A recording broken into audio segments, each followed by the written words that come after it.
Hey guys, welcome back to the channel. Today we're going to be learning about the positioning property in a CSS. Now, position property it states the type of positioning used on an element. There are 5 different position values, and let me write them down for you over here. Control / position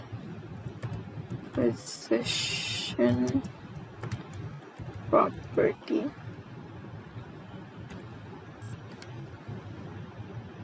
One,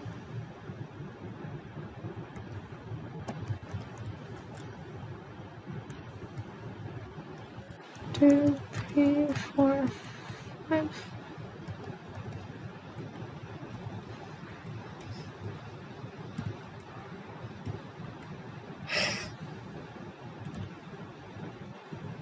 One. Okay, the first one we will be doing is the static position, then the relative position, then the sticky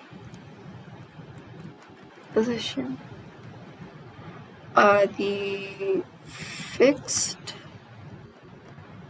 and absolute position. Okay, now the static position is by default. So whatever is over here, it is all, this all is positioned in static. Okay, because it is not positioned in any specific way. It is just always positioned according to the natural flow of the page. The thing with static positioning is that you cannot style it however you want. You cannot use top left, top right, bottom left with it. So if I were to do let's say if I change this heading 11, where is it? First, let's make, one second. We're going to be using the ID attribute, which is like the class attribute. It is used for naming stuff. Where is it? Here. So if we put ID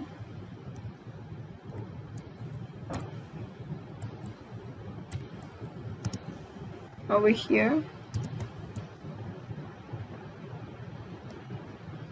and let's name it position, for example.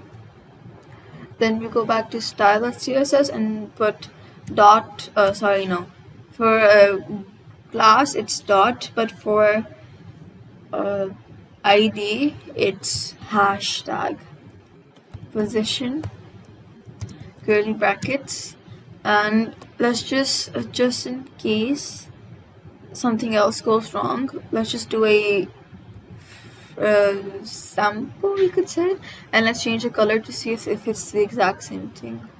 Let's do aqua, and it has changed into aqua. Okay, now let's do position,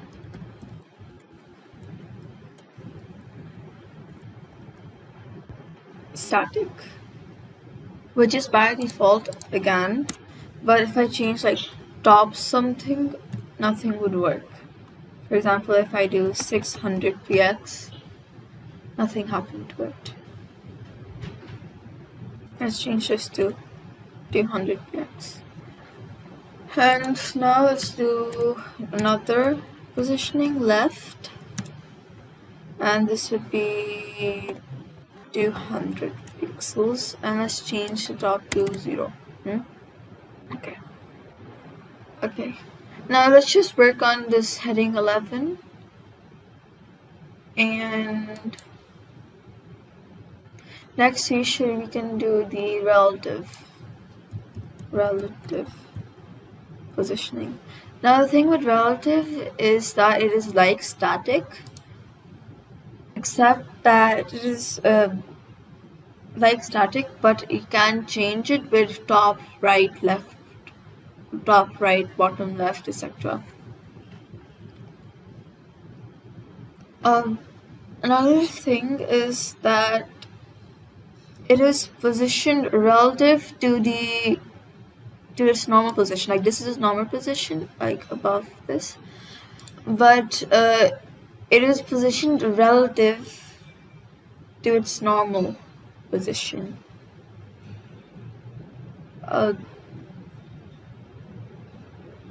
Another element cannot be fit into the gap left by this.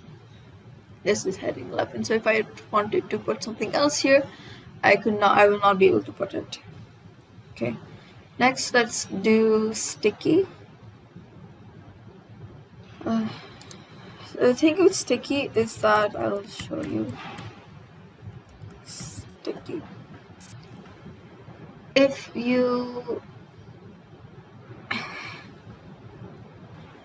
sticky is a mix between the relative position property and the fixed position property, which I will be showing you later on after this.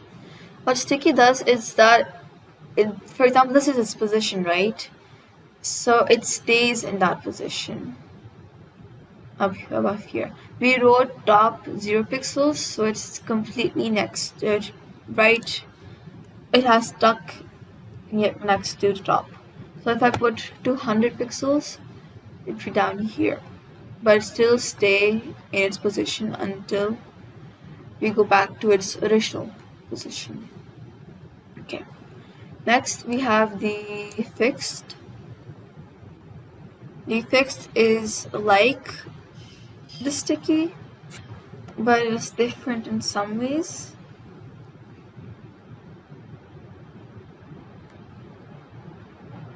Okay. It stays in its exactly same spot like sticky, and it goes to its positioning like sticky. It does not go to positioning like sticky, sorry, I forgot. And then this is similar to sticky, but different in other ways. Now let's do absolute.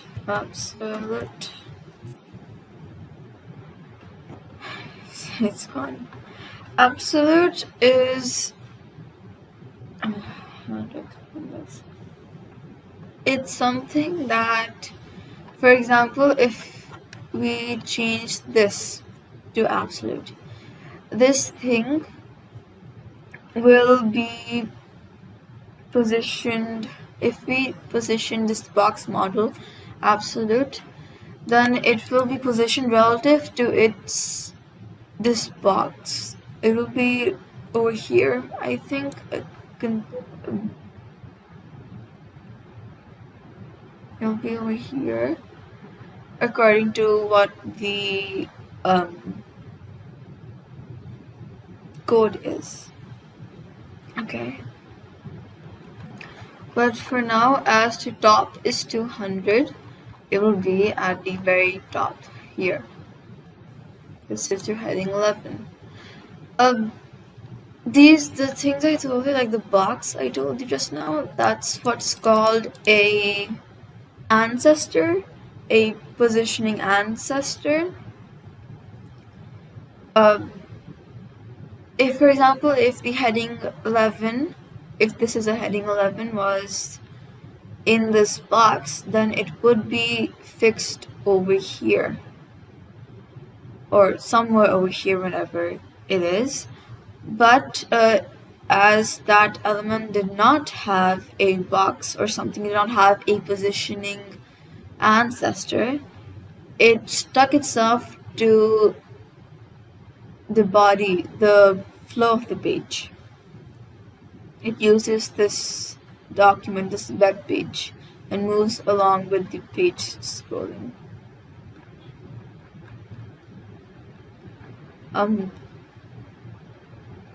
That's all we'll be learning today. The positioning property, that's all we will be learning